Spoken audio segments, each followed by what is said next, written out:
Definisi asesmen. Asesmen merupakan suatu proses penilaian yang meliputi prosedur yang digunakan untuk mengumpulkan informasi, menafsirkan fakta-fakta, dan membuat pertimbangan dalam mengambil kebijakan. Yang kedua, tujuan. Tujuan yang pertama adalah pengambilan keputusan, pembentukan gambaran atau model kerja, dan pengecekan hipotesis. Macam-macam asesmen. Kemudian yang selanjutnya ada macam-macam asesmen. Yang pertama, observasi. Observasi merupakan studi yang dilakukan dengan sengaja dan sistematis melalui proses penglihatan atas tingkah laku spontan dari individu dalam kegiatan sehari-harinya. Hal ini dilakukan untuk mendapatkan informasi dan juga memberikan petunjuk mengenai berbagai aspek penting kepribadian.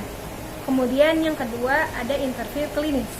Interview klinis adalah bentuk interview atau wawancara yang bertujuan untuk memperoleh informasi data yang berhubungan dengan permasalahan yang sedang dihadapi oleh klien. Yang ketiga ada FGD. FGD merupakan suatu diskusi yang dilakukan secara sistematis dan terarah mengenai suatu isu atau masalah tertentu. Nah, FGD ini dilakukan untuk mencari solusi atau menyelesaikan masalah. Kemudian yang keempat ada tes. Tes merupakan suatu prosedur yang sistematis untuk mengamati perilaku dan menggambarkan perilaku tersebut dalam bentuk skala atau kategori-kategori tertentu dan memberi nilai terhadap orang tertentu. Yang terakhir ada angket.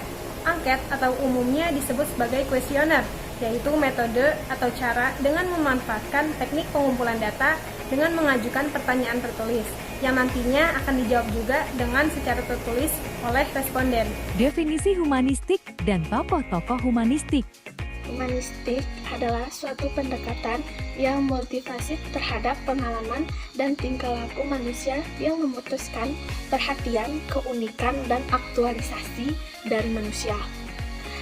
Adapun tokoh-tokoh humanistik yaitu Abraham Maslow, Carl Rogers, Arthur Combs, Aldous Huxley, David Mills, dan Stieglitzer. Dari tokoh-tokoh tersebut, ada dua tokoh yang berperan besar dalam aliran humanistik yaitu Abraham Maslow dan Carl Rogers. Teori Abraham Maslow. Abraham Maslow adalah tokoh-tokoh yang menonjol dalam psikologi humanistik. Maslow berpendapat bahwa manusia memiliki hierarki kebutuhan yang dimulai dari kebutuhan jasmaninya yang paling asasi sampai dengan kebutuhan tertinggi, yakni kebutuhan estetis. Kebutuhan jasmaninya seperti makan, minum, tidur, dan seks menuntut sekali untuk dipuaskan. Apabila kebutuhan ini terpuaskan, maka muncullah kebutuhan keamanan seperti kebutuhan kesehatan dan kebutuhan terhindar dari bahaya dan bencana. Berikutnya adalah kebutuhan untuk memiliki dan cinta kasih, serta golongan untuk memiliki kawan dan berkeluarga, kebutuhan untuk menjadi anggota kelompok, dan sebagainya. Berikutnya adalah kebutuhan harga diri, yakni kebutuhan untuk dihargai, dihormati, dan dipercaya oleh orang lain. Apabila seseorang telah dapat memenuhi semua kebutuhan yang tingkatannya lebih rendah tadi, maka motivasi lalu diarahkan kepada terpenuhinya kebutuhan aktualisasi diri, yakni kebutuhan untuk mengembangkan potensi atau bakat dan kecenderungan tertentu. Teori Carl Rogers.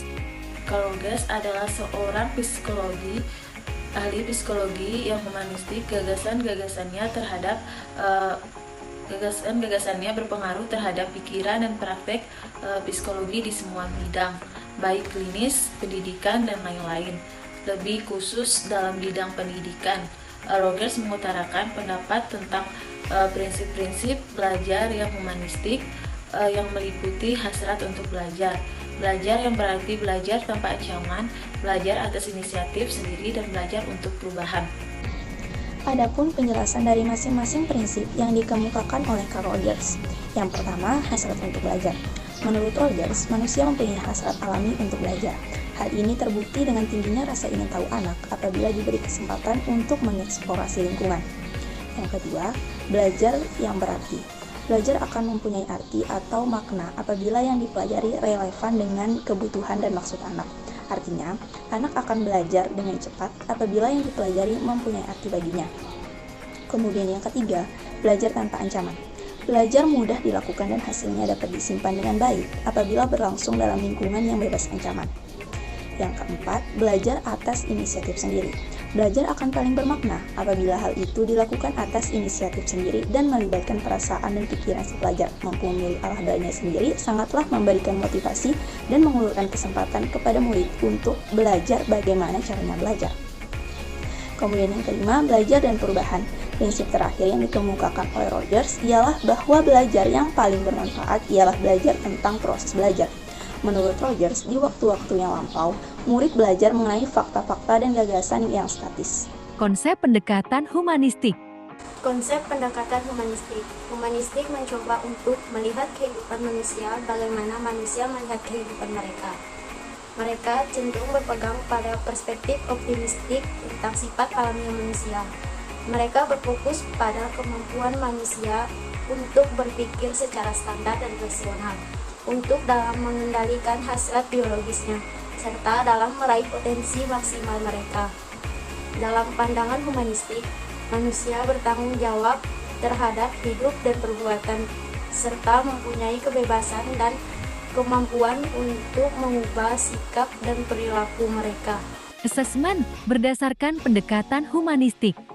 Pada teori humanistik mengutamakan adanya pemahaman saling menghargai dan menghormati.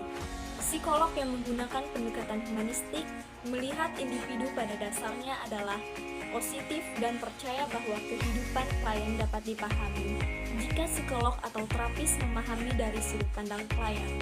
Pendekatan humanistik melihat hubungan klien-psikolog sebagai senjata dalam proses utama dalam proses pemulihan. Penerimaan dan kepercayaan klien terhadap psikolog adalah kuncinya. Pada dasarnya, tujuan dari pendekatan humanistik adalah meluaskan kesadaran diri klien dan meningkatkan kesanggupan pilihannya. Hal ini bertujuan untuk membantu klien agar mampu dengan tindakan memilih diri dan menerima kenyataan. Asesmen humanistik menurut Rogers adalah hasil pemikiran dari psikologi humanistik banyak dimanfaatkan untuk kepentingan konseling dan terapi.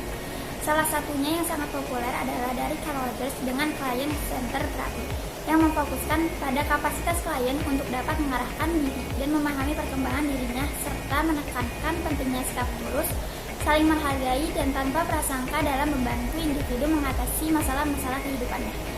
Rogers meyakini bahwa klien sebenarnya memiliki jawaban atas permasalahan yang dihadapinya dan tugas konselor hanya membimbing klien menemukan jawaban yang benar. Menurut Rogers, teknik-teknik asesmen dan pendapat para konselor bukanlah hal yang penting dalam melakukan treatment atau pemberian bantuan kepada klien.